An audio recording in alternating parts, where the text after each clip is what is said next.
evil spirits. Who are you trying to kid? And all of a sudden this person just fell to the ground and went into a fit. This woman.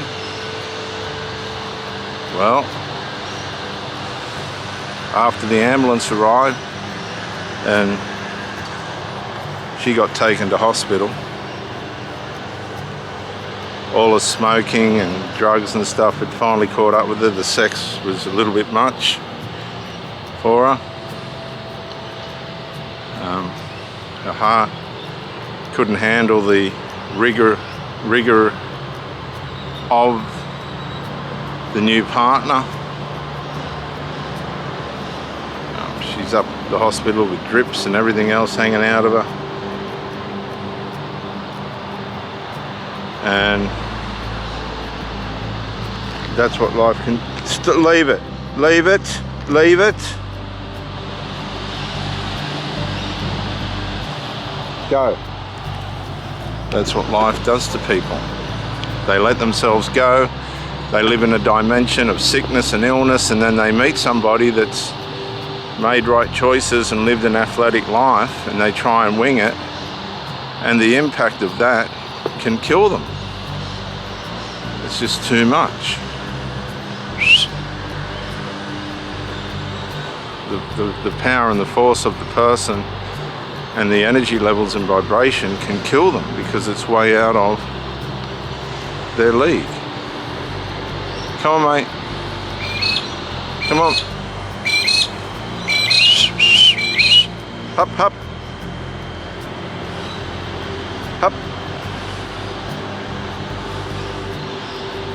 Just way out of their league, way out of their physical and mental capability, and they break down because they're desperate. They want it to work,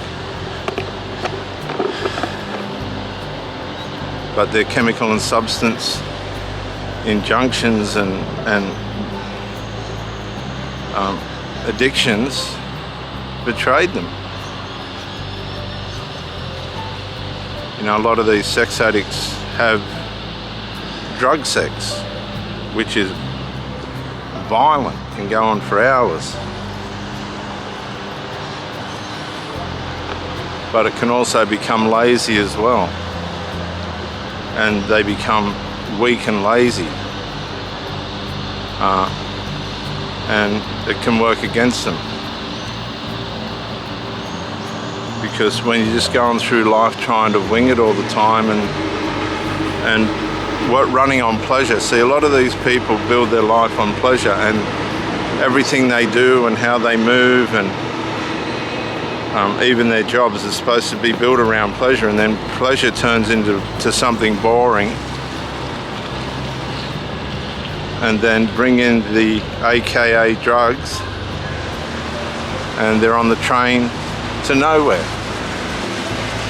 because they're trying to build their life around pleasure. Pleasure is not sustainable. The pleasure matrix in your body is not sustainable because it just runs out. It runs out and doesn't become pleasure anymore. You ask a lot of these gamers that try and rehabilitate. It's not about pleasure, it's about addiction. It's about they've turned it into part of their lifestyle, and that lifestyle works against them. And the video games are no longer about the game, it's about how do I stop this?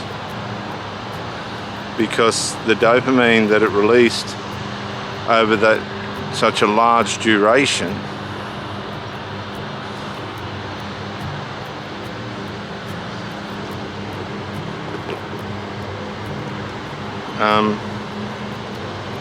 now that has to be changed. That has to be redirected, and that takes time.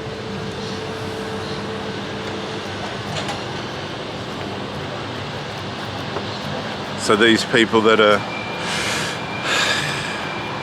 I'm just talking about gamers, trying to get off their video games, find themselves a bit lost. You have to sit them down the waterfront or get them to take up another hobby, a more constructive outside hobby, until their psyche and chemical matrix changes back to a natural, normal, functioning state. And this is the same with addicts. If they're not going to do the work, they're never going to escape their habits. And the new culture now is, for the addicts, is to make out they've got a mental illness. They're good at it. They go into the rehabs and that, saying they've got a mental illness. The mental illness is just an addiction. Just an addiction. And they use their mental health issues to facilitate their want of drugs. It's not their need, it's their want. A lot of them just want the drug. They want the drugs.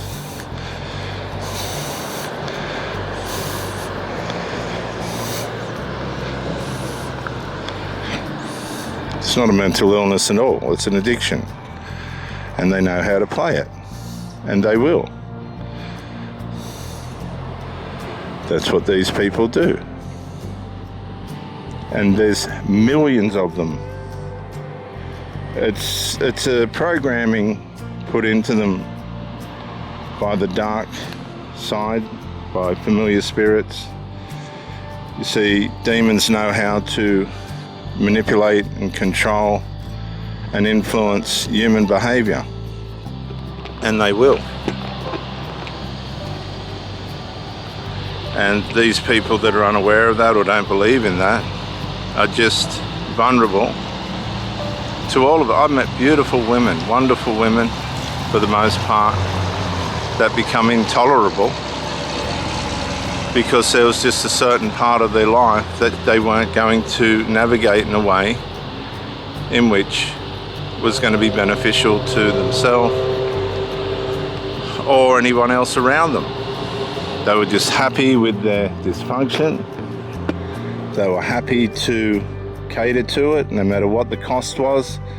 And many of these people have put their life earnings into their drug habits and their children's habits. Because if you lead someone down the wrong path, you have to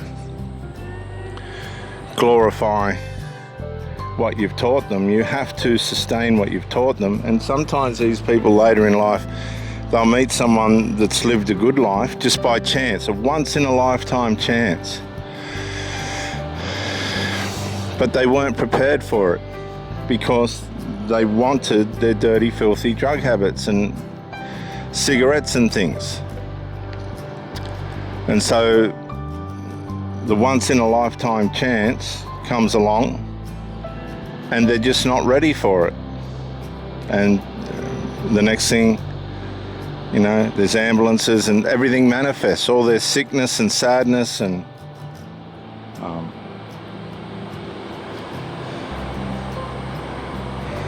value for drugs and all the rest of it. The consequences of that start to manifest. And guess what? The person that's lived a good, happy, sacrificed life and got somewhere is not going to tolerate or put up with the sicknesses and illnesses of somebody that just didn't choose to do that. They wanted their habits and their addictions.